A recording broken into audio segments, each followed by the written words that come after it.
आने में बहुत विलम्ब हो गया पिताश्री। माता अभी अपने भक्त के प्रति अपना धर्म निभाने के लिए चली गई पिताश्री। अब पुनः मेरी माँ का रूप लेकर आने में उन्हें बहुत समय लगेगा। उमा, मेरी विवशता को इतना बड़ा दंड दिया तुमने, तनिक प्रतीक्षा भी नहीं की। अब आवेश में लिया हुआ तुम्हारा ये निर्णय बहुत लंबे समय तक हमें एक दूसरे से दूर रखेगा।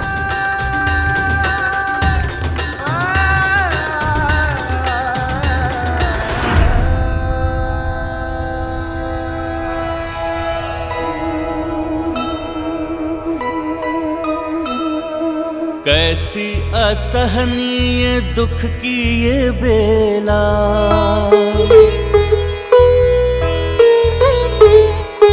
महेश्वर महेश्वरी बिछोहा को झेला।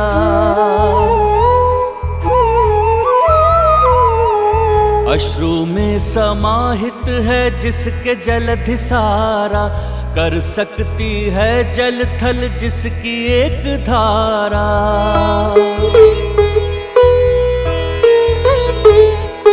थाम लिए शंकर के अश्रु एक दंता, विघ्न हर लिए जगत का पुनः विघ्न हरता। माता पिता के दुख से दुखी गजानन, हरि हृदय शोक संतप्त सामन। माँ पिताश्री, आप दोनों ने तो अपना धर्म निभाया, जो आपके लिए उचित था वो किया, किंतु माता पिता का अलग हो जाना संतान के लिए कितना पीड़ादायी है, इसका अनुमान भी है आपको। आपकी संतान का तो जैसे संसार ही बिखर गया।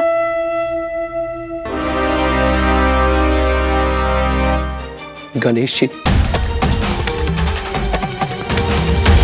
हमें कुछ भी करके महादेव को उनके दुख से निकालना होगा, अन्यथा क्या नंदी जी? जब माता सती का देहांत हुआ था तब भी महादेव व्याकुल और शोकाकुल हो गए थे।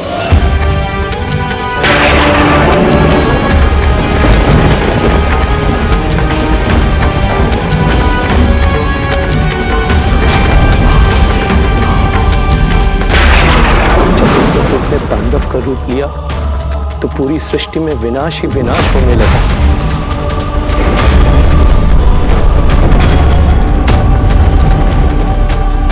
तब स्वयं नारायण को हस्तक्षेप करने पर विवश होना पड़ा और उन्होंने अपने सुदर्शन चक्र से माता सती की देह को 51 टुकड़ों में बांटा।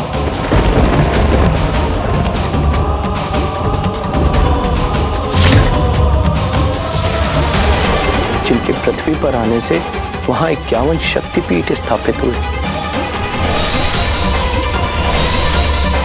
तब जाकर शांत हुए थे महादेव। मैं पिताश्री को पुनः वैसी अवस्था में नहीं जाने दे सकता।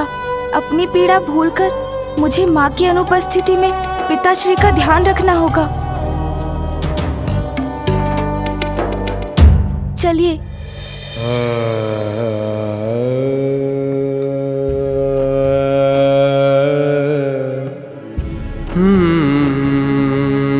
दुखी मत होइए पिताश्री, सब पूर्व की भांति पुनः हो जाएगा।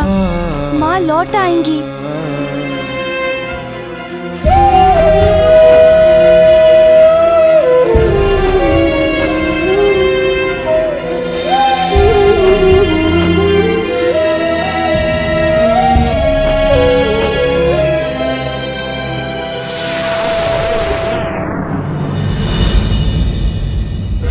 ये आपने क्या अनर्थ कर दिया प्रभु। एक और माता पार्वती के चले जाने से कैलाश अपूर्ण हो गया है, तो वही दूसरी ओर आपके वरदान के कारण जिस असुर का उदय हुआ है, अब वही हम सब के लिए संकट बनने वाला है। महादेव के वरदान के कारण ब्रह्म का पुत्र जन्म से ही अति बलशाली है। यदि उसने ब्रह्मदेव की तपस्या कर उनसे भी वरदान प्राप्त कर लिया तो? नहीं सूर्यदेव, ऐसा कदापि नहीं होने देंगे हम। इससे पूर्व की रंभ का पुत्र अपने पिता से मार्गदर्शन प्राप्त कर और भी शक्तिशाली बन जाए, उन दोनों का ही उपाय करेंगे हम। उपाय? कैसा उपाय देवराज? पिता पुत्र का अंत। यही उचित, किंतु कैसे? आप चिंता मत कीजिए देवगण। देवराज के उपाय को सत्य करने का उपाय है मेरे पास।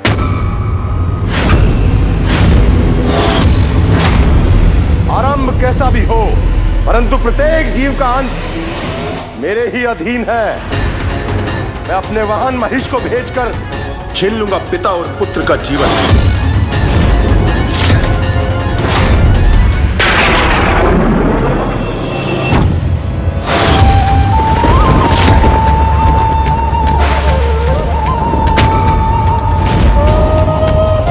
माँ के वियोग में पिताश्री की ये दशा मुझसे देखी नहीं जा रही है।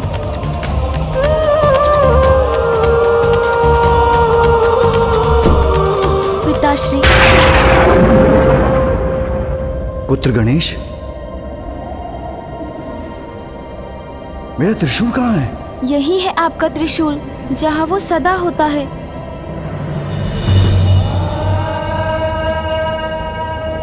उचित है।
पिताश्री,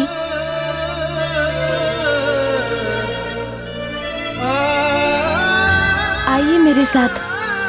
कहाँ पुत्र? आइए, हम पिता पुत्र साथ में भोजन करेंगे।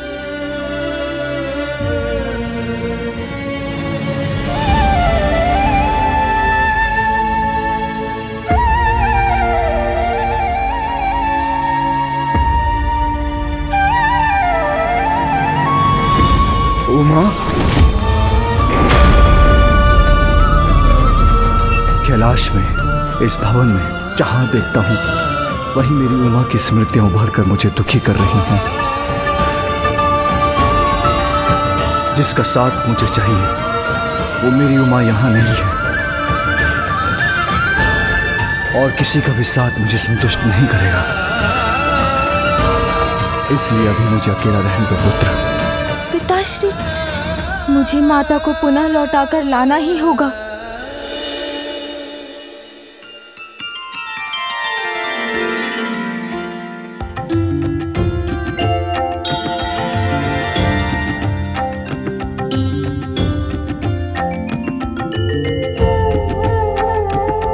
माँ तो अपने बालिका रूप में कितनी प्रसन्न है।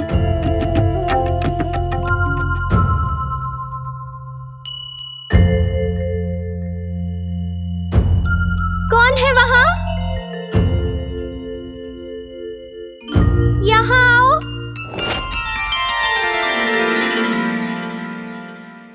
छोटे छोटे हाथ पाँव लंबोदर देवा, प्यारी सी मुस्कान अति सुंदर देवा, बालक। माँ मुझे ऐसे देख रही है जैसे उन्होंने मुझे पहचान लिया है, तो मुझे उनसे जो सब कहना है कह देता हूँ कि कैसे उनकी आंचल की छांव से वंचित होकर मैं कितना उदास हूँ, और कैसे मेरे और पिताश्री के नेत्र सदा उनको ही ढूंढते रहते हैं। कौन हो तुम और क्या चाहिए तुम्हें? नहीं, माँ ने मुझे नहीं पहचाना, मुझे भूल गई है माँ। क्या हुआ, इतनी दुखी क्यों हो? कौन हो तुम? मैं महादेव और पार्वती नंदन गणेश हूँ। मैं ऋषि कात्यायन की पुत्री कात्यायनी हूँ। तो क्या माँ मुझे और पिताश्री को पूर्ण रूप से भूल चुकी है? तो क्या पिताश्री और माँ अब कभी नहीं मिलेंगे?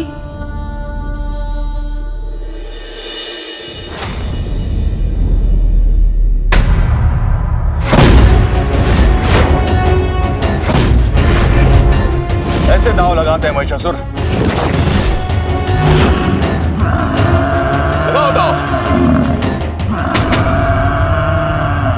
ये कैसी भयानक ध्वनि है?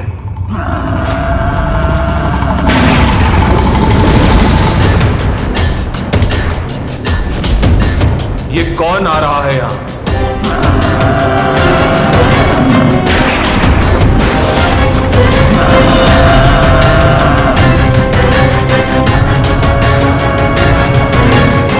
यमराज का महिष अवश्य हमारा अहित करने आ रहा है।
यमराज हूं मैं, मेरे पास से कोई भी सुरक्षित नहीं है, इसलिए भागने का प्रयास मत करो। देखो अपने पिता का अंत, अधर्म का प्रारंभ कहीं से भी हो, उसका अंत इतना ही भयानक होता है। सावधान बालक।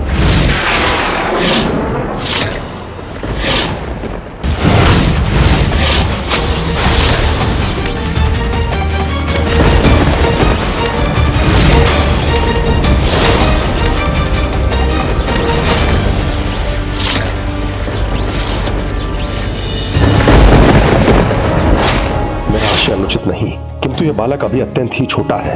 मैं भला इसके प्राण कैसे हर सकता हूं? नहीं, ये उचित नहीं होगा। देवगण, हमारे समक्ष कोई दुष्ट असुर नहीं है। पिता की मृत्यु से एक दुखी ऐसा है बालक के प्राण कैसे हरूं? आप उचित कह रहे हैं कालदेव, ऐसा अनर्थ नहीं कर सकते हम। एक बालक का वध करने का दुष्कृत हम देवताओं को शोभा नहीं देता।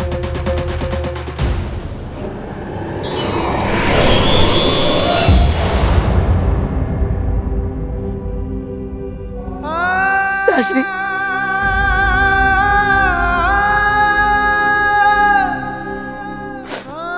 पिताश्री,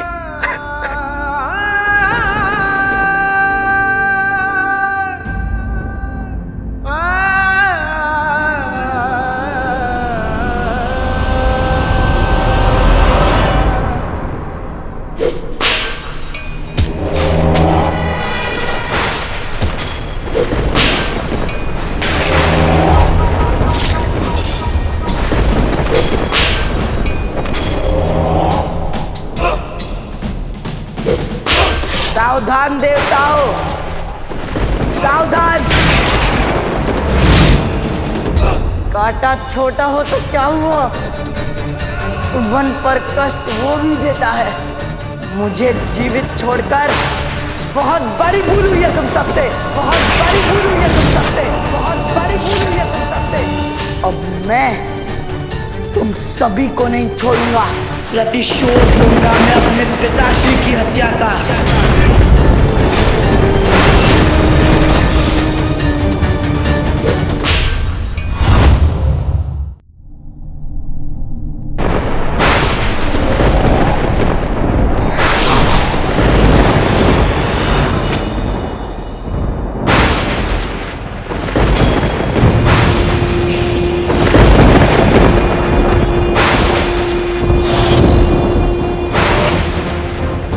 कौन है वहां?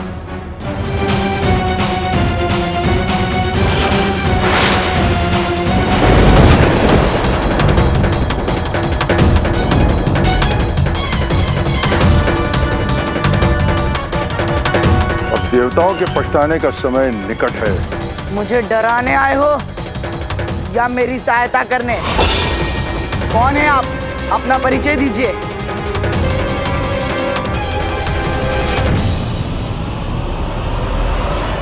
मैं असुर गुरु शुक्राचार्य तुम्हारी सहायता करने आया पुत्र। अपने पिता को इस प्रकार खोना दुर्भाग्यपूर्ण ही नहीं, दुखद है।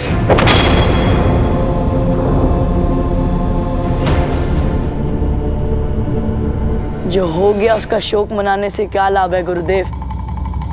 आज्ञा दे कि अब मुझे क्या करना है। प्रतिशोध लेना है तुम्हें, देवताओं से अपने पिता की निर्मम हत्या का प्रतिशोध।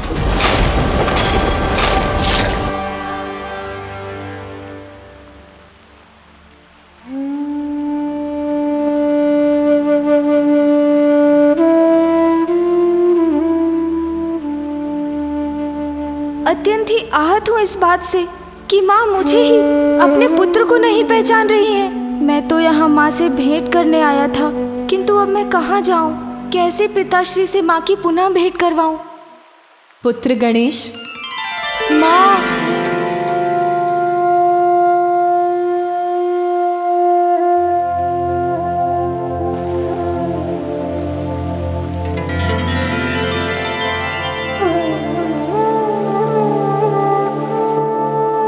यदि तुम्हारे पिता समय पर मेरे पास पहुंच जाते तो कदाचित मैं यहाँ नहीं आती। किंतु क्यों माँ? क्या आप पिताश्री को क्षमा नहीं कर सकती? वो आपके बिना अत्यंत दुखी है माँ। क्या आप अपने इस रूप को त्याग कर पुनः नहीं लौट सकती माँ? नहीं पुत्र, क्योंकि मेरे इस रूप के पीछे एक बहुत ही बड़ा उद्देश्य है। महादेव भक्त होने के बाद भी तुम्हारे पिता दीर्घायु न बन सके।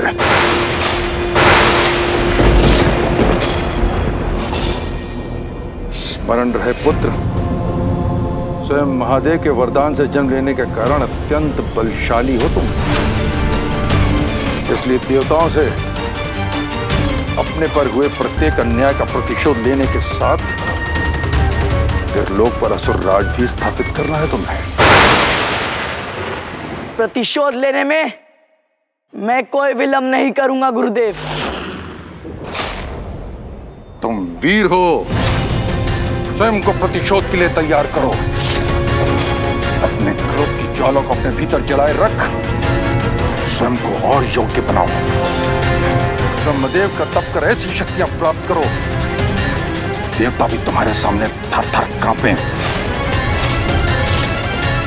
तुम बन जाओ महान अजय असुर, महिषी पुत्र, महिषासुर, महिषासुर, महिषासुर। निछावर कर दो अपना बचपन, अपनी युवावस्था उस कठोर तप में पुत्र। और इस तप की अवधि में महेंद्र और अन्य देवताओं से तुम्हारी रक्षा करूंगा।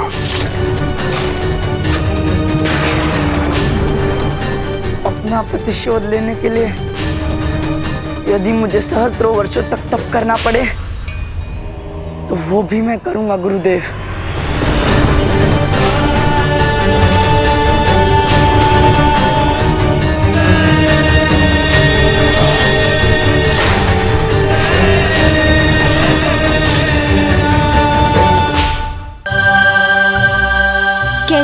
उद्देश्य माँ? उस उद्देश्य का कारण बहुत ही शीघ्र सबके समक्ष आ जाएगा पुत्र, किंतु उसके पूर्व मुझे तुम्हारी माँ को यहीं रहना होगा। माँ, यहाँ आकर आपको विचलित करने की कोई इच्छा नहीं थी मेरी, किंतु जब तक आप अपने इस अवतार का उद्देश्य पूर्ण कर कैलाश लौटेंगी, बहुत समय व्यतीत हो जाएगा। मेरी बाल्यावस्था तो बीत चुकी होगी माँ। पुत्र, तुम्हारे बाल अवस्था का सुख मैं भी नहीं खोना चाहती, इसलिए जब तक मैं कैलाश नहीं लौटती तब तक तुम बालक ही रहोगे। ये मेरा आशीर्वाद है कि समस्त जगत में तुम बाल गणेश के नाम से भी प्रसिद्ध रहोगे।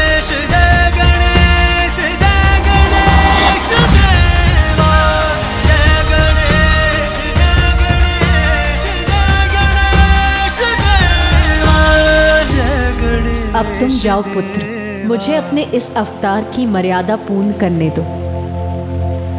मैं भी तुम्हारे और स्वामी के पास लौटने के लिए विचलित हूँ पुत्र, किंतु ये तभी संभव होगा जब मेरे इस रूप का उद्देश्य पूर्ण होगा। उस उद्देश्य का कारण बहुत ही शीघ्र सबके समक्ष आ जाएगा पुत्र।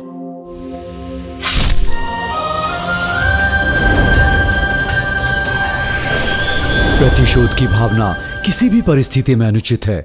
इससे कुछ भी प्राप्त नहीं होता। ये व्यक्ति को अंधकार की ओर धकेल देती है।